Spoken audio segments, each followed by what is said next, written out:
What a day. Quirky coworkers, die-hard programmers, volatile kids getting into volatile situations. It's a recipe for wackiness, or some such cliche, but nothing's an easily dismissed cliche when it's happening to you directly. Frankly, I'm exhausted.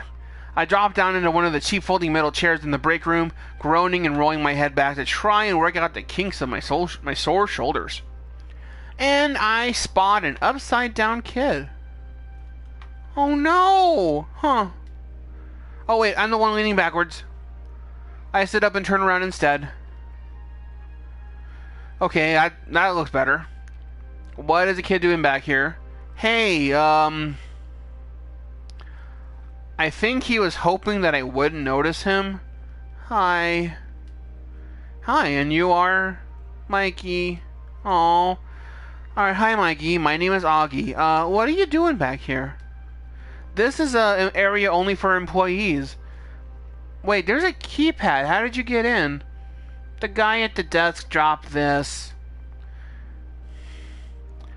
Score 1 for Ashley's wild storytelling being more fact than fiction.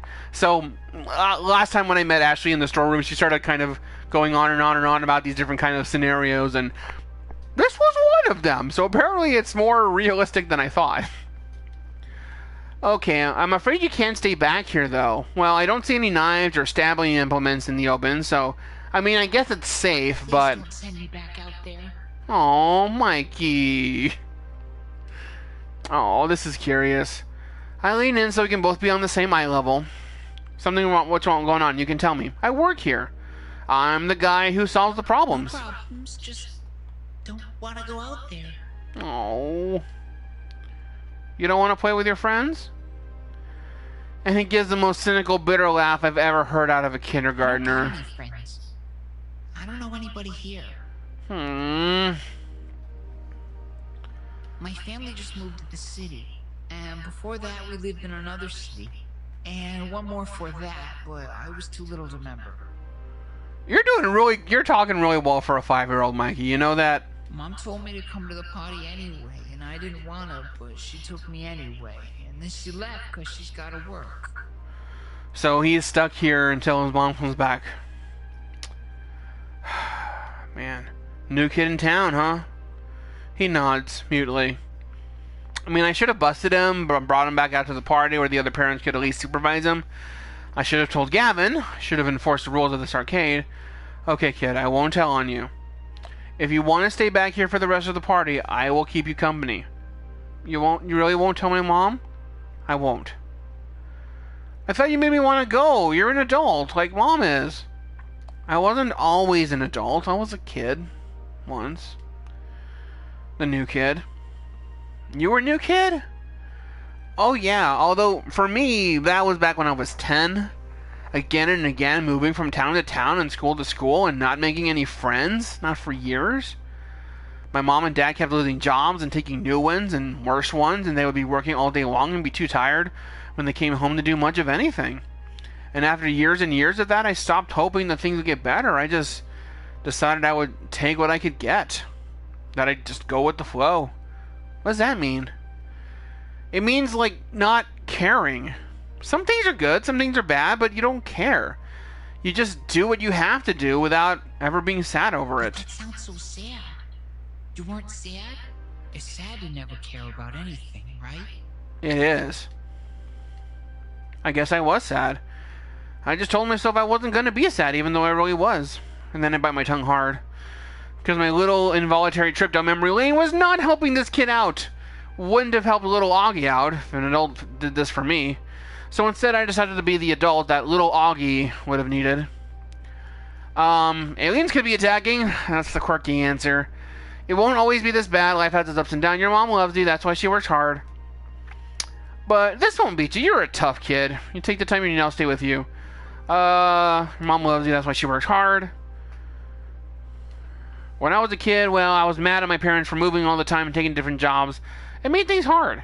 But now that I'm older, I know that they were working hard because they loved me. They wanted their best for me, and they were doing their best to get it. Life can be hard. Sometimes it's no fun. And there's one thing out there. Love. They love you. He shoots a doubting look, one of those little doubting looks when they don't want to outright call something a lie, but they can't quite swallow it. Mikey, if your mom was sad, what would you do to make her happy? I mean, if you had to go to school for 2 extra hours a day, would you do it? I guess. That's what she's doing. She's working very hard because she wants to make you happy. But I'm not happy being alone or moving all the time. And neither is she, but she knows if she works hard, maybe one day you won't be alone. Okay, this is getting way too meta here. You won't be moving all the time. I was a new kid, remember? But now I have a home with my best friend and a good job. I work in an arcade. How cool is that? It wasn't easy, and my parents were often sad. I was often sad, but we pulled through. So will you. Just remember, she loves you and you love her. That'll get you through. It's not a great answer. Doesn't solve the problem. But it does make things a little easier on Mikey. From his long sigh, I can feel him releasing his sadness before offering a little bit of a smile. Not a goofy grin or the high of happiness, just simple understanding. I love Mommy. It's sad a lot. But I know it's not always sad, and even if she left me here, I know she's coming back. Hey, you know what? You still got some time to enjoy the party. Even if you don't want to talk to the other kids, there are a lot of games that you could play. And hey, maybe you will get to know somebody while playing that game. Arcades are good for that. I'm sure a lot of them have sad times too, and they could use someone to play with. Someone who understands. Okay. I want to play skee-ball. I'll spot you some tokens. Let's get you rolling. I take his hand and lead him back out to the main room. Aww. And off he goes. I'm not fooling myself. I know I haven't fixed all of Mikey's problems. I'm no psychologist, but that was entirely me flying by the seat of my pants. But for one moment there, I was able to help someone in the same crappy situation that I found myself in long ago. 15 years ago. Everything's changed. I don't know why my glasses, my eyes started itching all of a sudden here. See if I can get my glasses to stay put and not break. Okay. Everything changed. No more family vacations. No more arcade visits. We couldn't afford them. And they couldn't take the time off work. Sorry if I'm hitting the microphone. The whole Lobo family, because my name is Augie Lobo, had to learn how to settle. To accept a lot in life that we've been dealt, to go with the flow. Never hoping or wanting. Juniper did her best. Juniper is my roommate. Juniper did her best to pull me out of that mire. I had only known her for a few years. One of the few stable times in my life, but she knew the edge that I had been pushed to. Now, here I am. Today's been, well, bonkers. Alternately boring and hectic. Surreal and way too real. And I can honestly say I'm more alive today than I have been in a very long time. Beep beep, says Iris. Beep beep. So Iris is my little, digital assistant cell phone app thing. Huh? My emotional voice analysis subroutines combined with your body language suggest that you're very happy right now. I guess I am. How'd you know? I just told you, silly! I mean, how did you know that I would love this job so much? Oh, that's easy. I didn't. What? I was only 47% sure. So at the beginning, she had said that she was 99.7% sure, just to, make it sound like she had done some analysis on stuff. But now comes the truth. It was only 47% sure. Oh, it has elements that seem to click with your optimal social requirements. Fun atmosphere, spirited coworkers, helping people out. And also, I cross-referenced your roommate's postings talking about how much you enjoyed arcade visits when you were a kid. But still 47%. 97%. But I was 99.97% sure that if I said I was 99.97% sure, you'd be willing to give it a try. Another thing to thank Juniper for, I guess. You are a very weird little app, you know. Hooray! I try. Aww, Irish. Are we near the end of chapter 1? I feel like this is. From the cars pulling up in the parking lot, it looks like the party's over. It's just about closing time for the arcade anyway. Most of the gamers have filed out by now, if they hadn't already fled the tidal wave of kiddies.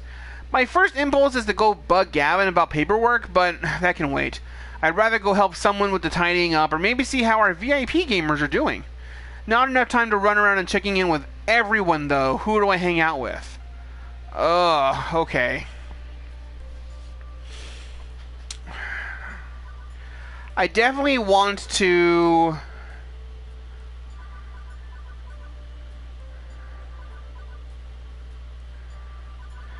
I want to talk to everybody right now, but in terms of priorities, I would want to talk with Ashley, Naomi, and Queen Bee. But at the same time, I know I can't befriend everybody all the time. That's a problem. Like, I don't think there's a way to do that here, because I did choose for the eventual romantic option. Not that anybody's like one way or the other yet, and I'm pretty flexible on that. So there was Percy. We met Percy last recording session. You know, I started to like his character. Queen Bee, I think she's ready up to go home. Naomi is prying gum out of a coin slot and looks ready to cry. Ashley is quietly repairing her costume. Maybe she could use some company. Like, if I had to pick a priority here, I would pick Ashley, Naomi, Percy. I don't know if I'm going to get to choose all three or any of them, or maybe just one. I'm going to pick Ashley, or just because... I don't know.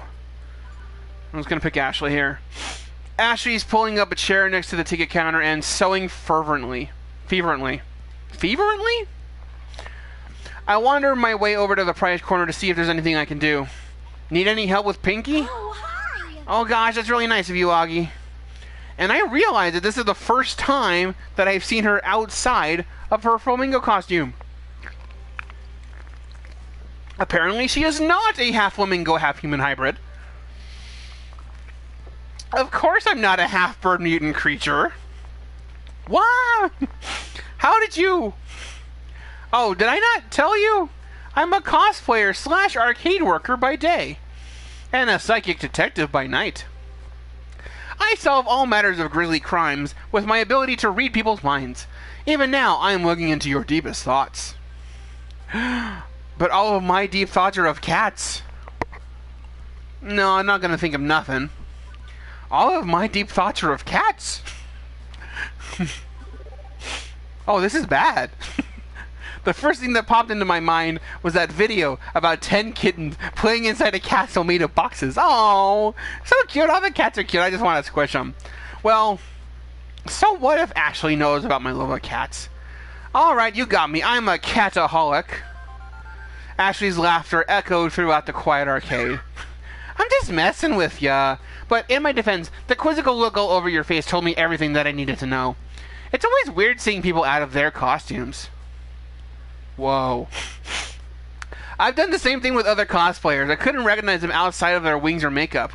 I don't take it personally. Plus, maybe I'll even trick you when I'm in one of my other costumes. But for now, I gotta focus on helping Pinky out. How bad is it? Well, luckily Pinky's arm is still intact. My stitch job held up. But some kids pulled out a few of my tail feathers. Thankfully, you kept it from getting splattered with cupcakes. I don't think I did. I don't think I did. This kind of stuff happens all the time, though. It's just more common at these chaotic birthday parties. I've become quite deft at fixing Pinky after all these events. See? Look at that. That was my last stitch. Not bad. Looks new. Aw, thanks. Thankies. You know, you did really well out there today. You should be proud of yourself, no matter what Gavin says. Wait, what? Anyway, I'm pooped. I think I'm gonna go home and take a nice bath and relax. Bye! Wait! Come back! Here. She's gone. Guessing she was just messing with me? Right? With things winding down, there's one last thing to do to take care of before I'm out the door. I seek out to Gavin and handle the remains of the day. Augie, good work today. Thanks. Boss? Mid-boss? Sub-boss? Gavin will do. I can't say you've been a perfect employee, but my standards are ridiculously high, so I'll just assume that you were as close to perfect as is reasonable. You came to me when dealing with those stolen tickets. Good. I want you to know that I will always be here should you need me, even if I look busy. Normally, I'd have dealt with angry parents myself, but I was distracted. I've only second-hand accounts of your performance here, as Teo told me everything. Although Teo isn't staff, I suppose he stepped up to handle that rude customer with a rational and calm attitude, so I'll consider that handled. I'm pleased to say the sale of Mr. Moopy's Magic Maze for a full $3,000 will indirectly offset quite a few of these costs. I'm glad you consulted me on that and stuck to your guns on the pricing. Even if I'd be happy to be rid of that relic entirely. Why it's still here is a good question. Was I not clear I wanted it gone? Percy didn't want to break up the family. They're machines, not people. He also didn't want Naomi to be sad. Well, Naomi needs to learn to let go, I would say. Francine says. Hello, Francine. Are you giving our poor little Augie a hard time, Gavin, dear? Miss Francine, I thought you were napping. Be sensible. Naomi's dreams matter, too, as does the dreams of Percy, that poor fellow. Poor? Wasn't Percy stinking rich? Everyone has a dream they're chasing. Gavin, I know you mean well, wanting to keep everyone's dreams afloat, but sacrifices made in that name which shatter the dreams of others? Well, that's not what the Funplex is all about. Augie, you understand, yes? The reason why. Why am I here? That's the question she asked me during the interview. Now I think I understand. It's a Funplex, a plex of fun. Naomi's fun is in caring for the games that she loves. Percy's fun is chasing his dream of a high score. And your fun is keeping every plate spinning, Gavin. Compromise, settling for what you can get. I know both by heart. I've been compromising my whole life. But that's behind me, and I'm here to have fun, and I'm betting that you are too. I see. Apologies. Augie, Miss Francine, I apologize. It's difficult to balance my idealism against my realism some days, but I know in my heart I need to err on the side of idealism, even if my mind screams in protest. I can assure you, or I can assume you are still keen to work here, Augie. I don't even hesitate. Absolutely. Gavin fetches a nearby short stack of forms, fill these out tonight, and hand them to me first thing in the morning, and welcome to the Funplex. Welcome to the family, I'd say. I'm sure you will fit in just fine, Augie. Alright. One bus ride later, and it is home again, jiggity jig. That's got to be a song to something, but I don't know what that's a reference to. Juniper, so Juniper is my roommate again, already home from work, bounds over eagerly to interrogate me on my day. So, backstory here, it was her idea to get the app, and then the app was the one that said, hey, you should go to the Funplex and apply for a job, and things turned out pretty well. How'd it go? It went well. Well, or well? Really well. Your little app came through despite being terrifyingly omniscient and just a little bit unnerving. You forgot to mention adorable. Oh, that's wonderful. I'm so glad to hear things worked out. And you even came home with a smile, like when you were a lifeguard. Huh. I guess I am smiling. Interesting. By the way, they just... one teensy-weensy little question I have for you. Yeah, Juniper, what's up? Why exactly did you order a giant crate full of pizza bagels? I didn't?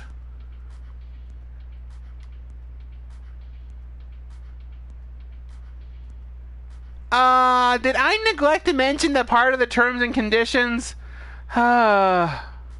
Iris. On the plus side, I know what I'm having for lunch tomorrow. And the next day. So, yeah, it's, you know, the ad-free version sponsored by the Pizza Bagels Company. That is level 1 of Arcade Spirits complete. Oh, hey. What is that? Put your quarter up. Hey, you also want a prize. You'll get one of these for each level you clear, plus some extras for various endings and other hidden thingies. Uh-oh. Now, let's see your score. Oh. Gavin seems to have a shine to you. You're proving to be a gentle, compassionate soul. Alright. Also, you've scored like 6,950 points. Nice! Keep talking with people and your scores will go up, up, up. Okay, so right now, I need to focus on Percy and Naomi and B. Teo and Gavin are at top level right now, since I talked with them multiple times. And then Ashley's up a little bit because I stuck with her, or talked with her at the very end of the day. And then, I don't know, I'm going to try and balance out my thingies. I haven't done Gutsy very much. I've definitely been more of the heartsy ones. But, let's just keep going. Today's pizza fact. So, oh yeah, so because Iris is, owned by the pizza company, I subscribed to the Pizza Facts newsletter, so this is your daily pizza fact. Americans eat approximately 100 acres of pizza each day, or 350 slices per second. Wow! Do you want to save your game before proceeding to level 2? Yes. Save the game. So I will make a new save for that. Saving game.